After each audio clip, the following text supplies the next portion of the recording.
Varsha Bundele, senior consultant plastic surgeon at eternal hospital Jaipur. हम celebrate कर रहे हैं world plastic surgery day. So a very happy plastic surgery to all of our patients and everybody who is listening to us. आज continuing our plastic surgery awareness week, आज हम बात करने वाले हैं डॉक्टर सौरभ रावत से। He is senior consultant plastic surgeon at Mahavir cancer hospital Jaipur. तो Saurabh, welcome. Thank you ma'am, happy plastic surgery day. Same to you sir. आज हम बहुत खुश हैं क्योंकि आज तक जो Indian plastic surgeon doctor Raja Sabhapati ने नेशनल प्लास्टिक सर्जरी डे शुरू किया था, अब इसे वर्ल्ड ओवर मान लिया गया है एंड इसे वर्ल्ड प्लास्टिक सर्जरी डे का नाम दिया गया है। और इस वर्ष से ही आगे ये वर्ल्ड प्लास्टिक सर्जरी डे के रूप में मनाया जाएगा। तो सर, हम शुरू करते हैं कि हम कैसे प्लास्टिक सर्जरी में एंटर किए हैं। बताएं आप कैसे आए plastic surgery is my passion from beginning. मेरा शुरू से ही ये पैशन रहा। Right. This is a super speciality course. जब हम लोग एमएस के बाद, एमएस जनरल सर्जरी, एमबीबीएस करने के बाद, एमएस करने के बाद we opt for super specialization. बिल्कुल। तो this is one of the very big super specialization branch of surgery, surgical branch. Right. You have to be very creative to Yeah, become a very plastic creative. surgeon and very innovative, very You have to be perfectionist. perfectionist. We can elaborate on so many qualities of plastic surgeons, right? In nutshell, this is the only branch जो आप करते हैं वो दिखता है। बिल्कुल It has to सही, be right. बिल्कुल सही। It has जो to be करते right. हैं वो दिखता है और पेशेंट्स अप्रिशिएट भी करते हैं और अगेन हमारा क्रिटिसाइज भी करते हैं। तो दोनों वेज है। प्लास्टिक सर्जरी रिस्ट्रिक्टेड नहीं है एक सिर्फ प्लास्टिक सर्जरी पे। प्लास्टिक का मतलब ग्रीक वर्ड है प्लास्टिकॉस, टू मोल्ड। सो ऐसा है कि हम हेयर टू टो नेल कुछ भी मोल्ड कर सकते हैं, राइट? सो हमारे पास बहुत सारी सब स्पेशलिटीज हैं। We got plenty of specialties with us. Right.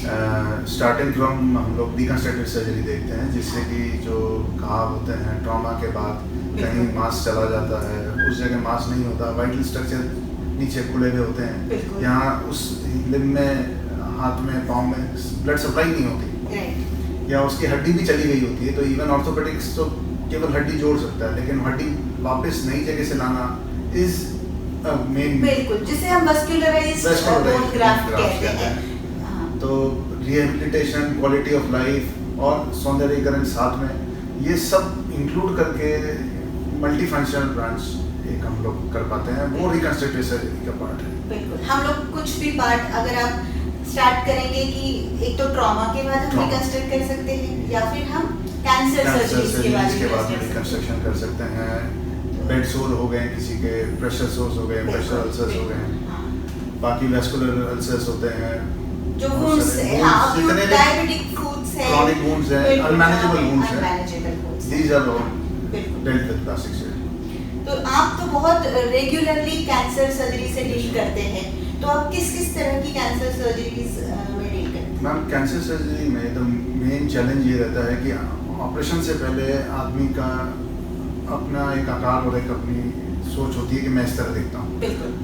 और ऑपरेशन के बाद एक बहुत बड़ा हिस्सा उसके शरीर से निकाल लिया जाता है। उसके बाद वो ये सोचता है कि सबसे मेन ख्याल उसका ये आता है कि मैं कैसा दिखूँगा, क्या मेरे को समाज एक्सेप्ट कर पाएगा, मेरे को परिवार वाले एक्सेप्ट कर पाएंगे, और खास करके मेरे फंक्शन, हाँ फंक्शन, जैसे मान लीजिए मुंह के जबड़े का कैंसर है, तो हम लोग ने मुंह का जबड़ा अगर कैंसर वाले सर्जन्स ने निकाला, तो उस जबड़े का एक एम होता है कि पहले तो चबाना, मुंह खोलना, मुंह बंद करना, खाना गटकना अंदर।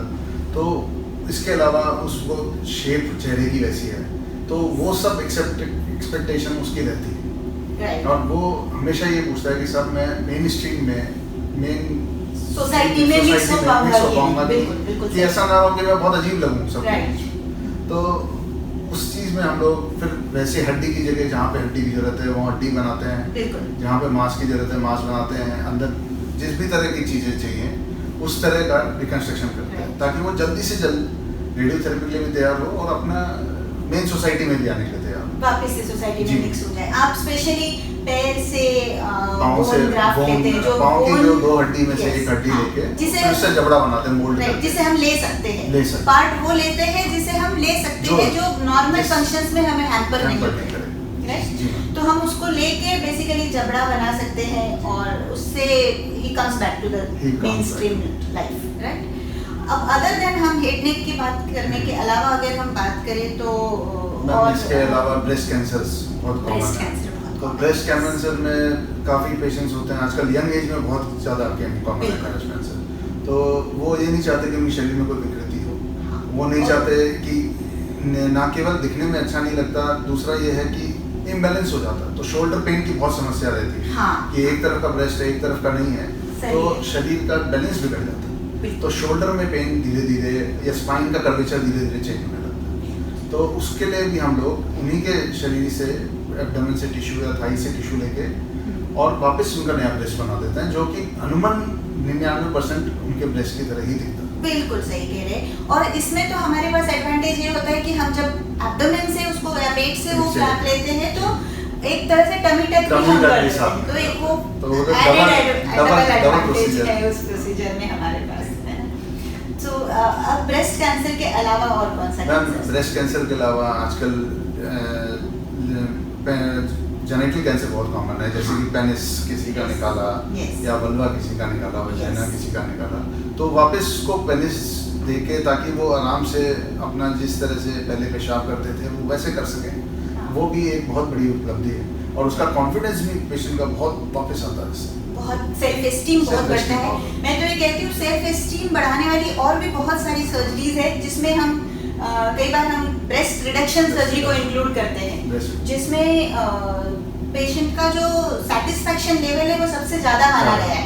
Even 80%, more than 80% patients are satisfied with breast reduction surgery. Ma'am India, हम लोग बाहर की बात करें तो more than 80% of the breast cancers are primary reconstructed with abdominal flap. वो 80% पेशेंट चाहते हैं कि उनका वापस पुनर्निर्माण किया जाए ब्रेस्ट का। हिंदुस्तान में भी पहले जब हम लोगों ने चालू किया था तो 5%, 10%, आज 20% के ऊपर पेशेंट ये चाहते हैं। बिल्कुल सही कह रहे हो। फिर भी अभी भी 80% फीमेल्स ऐसी है जो नहीं चाहती कि हम किसी तरह का रिकंस्ट्रक्शन करवाए। हम ये सब इसीलिए कर रहे हैं ताकि वो भी बाहर आए और हमारे साथ जुड़े, ताकि मोस्टली उनको हम 80% में रिकंस्ट्रक्शन कर मेनली पाएं। कारण ये है कि उनको कोई बताता नहीं है कि ये आपके पास सुविधा उपलब्ध है। अगर उनमें को भी अगर उनको पता लगे कि पूरा ये सुविधा उपलब्ध है और वो अपना स्तर वापस पा सकते हैं, तो काफ़ी लोग उनमें से भी आ जाएंगे। आएंगे। बिल्कुल बिल्कुल सही कह रहे हैं आप। इसके अलावा अगर हम बात करें रिकंस्ट्रक्शन की ही, तो हम बात कर सकते हैं पोस्ट ट्रॉमा, पोस्ट ट्रॉमा, जहाँ पे कंपाउंड 3V फ्रैक्चर्स है, जैसे हमने डॉक्टर आदित्य से उस दिन बात किया था, उस तरह के केसेस है जहाँ पे आपकी आर्टरीज, नर्व्स, टेंडन्स खुले पड़े हैं, इसके ऊपर हमें कवर देना है, राइट। हम उसमें नॉर्मल स्किन ग्राफ्ट से लेके फ्लैप से लेके हम फ्री फ्लैप से माइक्रोवेस्कुलर सर्जरी कर सकते हैं, जहाँ पे हम रिकंस्ट्रक्शन कर सकते हैं, है ना। हम आते हैं कंजेनाइटल एनामलीज। कंजेनाइटल में हम बात करेंगे क्लेफ्ट लिप पैलेट्स हैं, कटे होठ, कटे तालू, कटे तालू है, जहाँ आजकल तो ये जैसे स्माइल ट्रेन प्रोजेक्ट्स है, स्माइल ऑपरेशन स्माइल है, ऐसे बहुत सारे NGOs है जहाँ पे इस तरह की सर्जरीज एब्सोल्युटली फ्री की जाती है, बिल्कुल निःशुल्क की जाती है। तो वहाँ पेशेंट्स के लिए ये बहुत बड़ा एक फायदा है कि उसे सारी फैसिलिटीज भी मिल रही है और सर्जरीज भी हो रही है। लोग गांव-गांव जाके उनको लेकर आते हैं कैंप्स में और सर्जरीज करके फिर गांव तक छोड़ के आते हैं, यहाँ तक कि उनके लिए किया जाता है। और इंडिया सबसे बड़ा सेंटर है, इतनी क्लेफ्ट लिप पैलेट सर्जरी पूरे पूरे दुनिया वर्ल्ड में में कहीं नहीं बिल्कुल होती सही कह जितनी रहे हैं आप, हिंदुस्तान में बिल्कुल सही कह रहे होती हैं। और इतने सक्सेसफुली होती है। बिल्कुल सही कह रहे हैं। And Indian surgeons are rated very high in the world because of these numbers. Yes, there was एक मूवी भी बनी थी उसमें स्माइल पिंक, Smile Pinky. जिसे That is Oscar also award Oscar मिला था, वो भी हिंदुस्तान की बनी है। Yes. डॉक्टर सुबोध सिंह है वाराणसी में, हाँ, he is doing cleft lip palate surgeries बहुत टाइम से, उनके ही पेशेंट थे। तो इसके अलावा भी ऐसी बहुत सारी कंजेनाइटल एबनॉर्मलिटीज होती है जो पैदाइशी होती है, जैसे उंगलियों का जुड़ा होना जिसे हम सिंडेक्टाइली कहते हैं, या फिर कान का नहीं होना जिसके लिए हम ओटोप्लास्टी या माइक्रोशिया बोलते हैं, ओटोप्लास्टी करते हैं। निर्माण कर सकते हैं। अंगूठा किसी का नहीं है, हाथ Yes. किसी में एक हड्डी है Yes. या उंगलियां नहीं है, तो उंगलियों के लिए भी हम बनाने के लिए हम प्रयास ऐसा करते हैं। बहुत कुछ कर सकते कर हैं सकते जिससे पेशेंट्स जो हमारी सोसाइटी उसका स्टिग्मा बनाती है उसे हम थोड़ा सा कम करने के लिए और उन्हें हम वापस से अपनी सोसाइटी में मिक्स करने के काबिल बना सकें, राइट। इसके अलावा अगर हम बात करें तो हम आते हैं मेन एक बहुत प्लास्टिक सर्जरी से जुड़ा हुआ टॉपिक है बर्न्स, जहाँ पे अक्यूट बर्न्स और क्रॉनिक बर्न्स, मतलब एक फ्रेश बर्न है पेशेंट, मुझे लगता है 40-50% तक के पेशेंट्स को बहुत आसानी से बचा सकते हैं। जहाँ डेडिकेटेड बर्न यूनिट्स है, जैसे यहाँ पे एसएमएस में डेडिकेटेड बर्न यूनिट है और ऐसे हर सिटी में है बर्न यूनिट्स, जहाँ पे प्लास्टिक सर्जन्स के अंडर में स्पेशली ये बर्न यूनिट होते हैं, राइट। तो वो बर्न एक बहुत ही फास्ट डेवलपिंग एरिया है प्लास्टिक सर्जरी का। पहले ये माना जाता था कि 10%, 5%, 20% बर्न वाला पेशेंट हॉस्पिटल गया तो वो पाएगा नहीं, लेकिन अब ऐसा नहीं है। अब ऐसा नहीं है, बिल्कुल नहीं है। हम लोग इवन 60, 70%, 80% बर्न्स तक को भी बचाने का प्रयास करते हैं और सफल भी होते हैं काफी बार। बिल्कुल सफल होते हैं। और आजकल तो ड्रेसिंग्स इतना इनोवेटिव हो गए हैं, बच्चों के बर्न्स में स्पेशली अगर मैं कहूँ जो स्कार्ड बर्न्स है, जो गर्म पानी से धुल जाते हैं, सुपरफिशियल ग्रेड 2 तक जो बर्न्स होते हैं, उन्हें तो हम बहुत अच्छे ड्रेसिंग्स अवेलेबल है जिसके थ्रू हम बचाया जा सकता है। टोटल ड्यूरेशन भी कम हो जाता है, स्किन की क्वालिटी भी अच्छी आती है और जो स्किन आती है वो दिखने में भी अच्छी लगती है। बिल्कुल सही है। तो वो एक अपने आप में बहुत बड़ा प्रोजेक्ट है, बहुत बड़ी टॉक है। हाँ, जिसे हम अगर बैठे तो हम सुबह से शाम तक उस पर बात कर सकते हैं। बिल्कुल। तो इसमें एक तो अक्यूट बर्न हुआ जो हम बच्चों में देख रहे हैं, बड़ों में देख रहे हैं, जिन्हें हम बचा सकते हैं, जो बच गए हैं, उसके बाद उसमें बहुत सारी डिफॉर्मिटीज फिर भी रह जाती है इंस्पाइट ऑफ हमारे एफर्ट्स। जो डिफॉर्मिटीज रहेगी, जैसे नेक कॉन्ट्रैक्चर्स हम जिसे बोलते हैं, गर्दन का जुड़ा होना या हाथों में उंगलियों का जुड़ा होना, मुड़ जाना, एल्बोस का जुड़ना, शोल्डर्स का जुड़ना, इन सब के लिए भी हम इसके लिए भी बहुत अच्छा हमारे पास है। पोस्ट बर्न डिफॉर्मिटीज बोलते हैं सबको हम लोग। इसमें फंक्शनल डिफॉर्मिटीज होती है, कॉस्मेटिक डिफॉर्मिटीज होती है। फंक्शनल डिफॉर्मिटी जैसे मैडम ने बताया, गर्दन जुड़ जाती है, हाथ के जॉइंट्स सिकुड़ जाते हैं, वहाँ की स्किन सिकुड़ के बंद हो जाती है ताकि वो हाथ नहीं खुल पाते, जोड़ नहीं खुल पाते, वो अपना काम नहीं कर पाता, खाना नहीं खा पाता, अपने दिनचर्या के काम नहीं कर पाता। उन सब को में हम लोग स्किन रिलीज करके, स्किन ग्राफ्टिंग या फ्लैप लगा के उन सबको अपनी फंक्शनल पे वापस लाते हैं। फिजियोथेरेपी उसमें मसल्स में पावर भी आती है और वो अपना इंडिपेंडेंट काम करने लगते हैं। बिल्कुल सही। अगेन वो हम मेन स्ट्रीम में उन्हें भी ले आते हैं, राइट। तो इसके अलावा अगर हम बात करें, हम कॉस्मेटिक सर्जरी की बात कर सकते हैं। कॉस्मेटिक सर्जरी एक बहुत इंपॉर्टेंट ब्रांच है प्लास्टिक सर्जरी की, बूमिंग ब्रांच है। आजकल कोई आप किसी भी उम्र का ले लें, कोई भी आदमी होगा, वो अपनी सेल्फ इमेज बहुत अच्छी चाहता है, बहुत कॉन्शियस हो गए हैं। एवरीबॉडी वांट्स कि उनका सेल्फ इमेज, उनका जो सेल्फ लुकिंग है वो काफ़ी बेहतर है। उससे काफ़ी बार हमने देखा है कि जिन पेशेंट्स में हमने जिनको ट्रांसप्लांट किया, इनके फेशियल लिफ्ट किया, ब्लेफरोप्लास्टी किया, उनके कॉन्फिडेंस में जमीन आसमान का अंतर। बिल्कुल सही कह रहे हैं। ना केवल लुकिंग में, उनके खुद के सेल्फ कॉन्फिडेंस में। They want to be presentable and we make them presentable. That is what we do. है ना? We start with, अगर हम बात करें तो हम हेयर ट्रांसप्लांट से शुरू कर सकते हैं। आजकल बिल्कुल बाल झड़े जा रहे हैं लोगों के, पता नहीं हम क्या खा रहे हैं या हमारे एनवायरनमेंट में क्या चेंज है, आई डोंट नो। लेकिन yes, apart from cosmetic surgery, it's better to call it as enhancing surgeries. Yes, not all the surgeries which are included in the list of cosmetic surgery are cosmetic. Basically, these are confidence boosting surgeries. These are their self confidence enhancing surgeries, right? Yes, ma'am. Making them presentable, making them face the people around the world very confidently. Otherwise, लोगों का आजकल psychological moral बहुत down हो जाता है in self image की वजह से।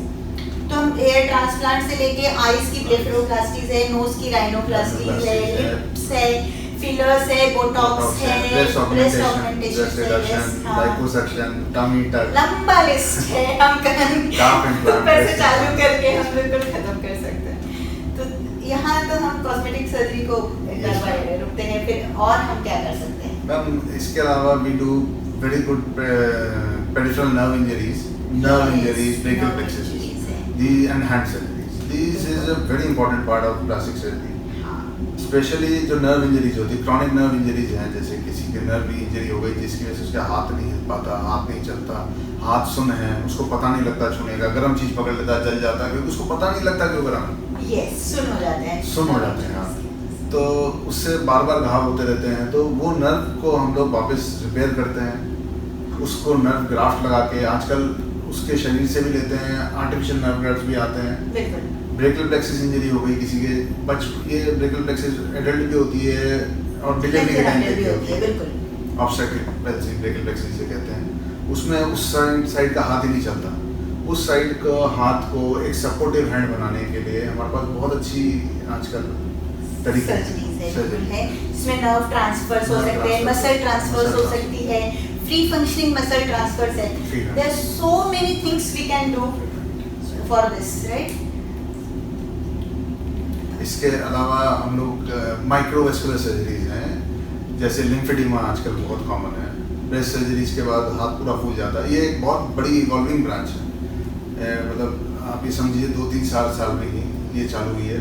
महावीर कैंसर और बाकी जगह जयपुर में अच्छे हॉस्पिटल्स में ये सर्जरीज हम लोगों ने अनुमान चालू कर दी है। We have done lymphatic transfers, we have done, I am not doing it now but yes, lymphovascular anastomosis, इसके अलावा लिम्फ नोड ट्रांसफर्स, यस, ये तो बहुत इंपॉर्टेंट हो गया है आजकल, बिकॉज पोस्ट ब्रेस्ट कैंसर के बाद में सर्वाइवल बहुत अच्छा हो गया है। जब सर्वाइवल अच्छा होता है तो उसकी जो सिक्विलीज रह जाती है, जैसे हाथ में सूजन होना कंटिन्यूअसली, उसकी वजह से जो प्रॉब्लम्स हो रही है वो हम सॉल्व कर सकते हैं लिम्फ नोड ट्रांसफर के द्वारा।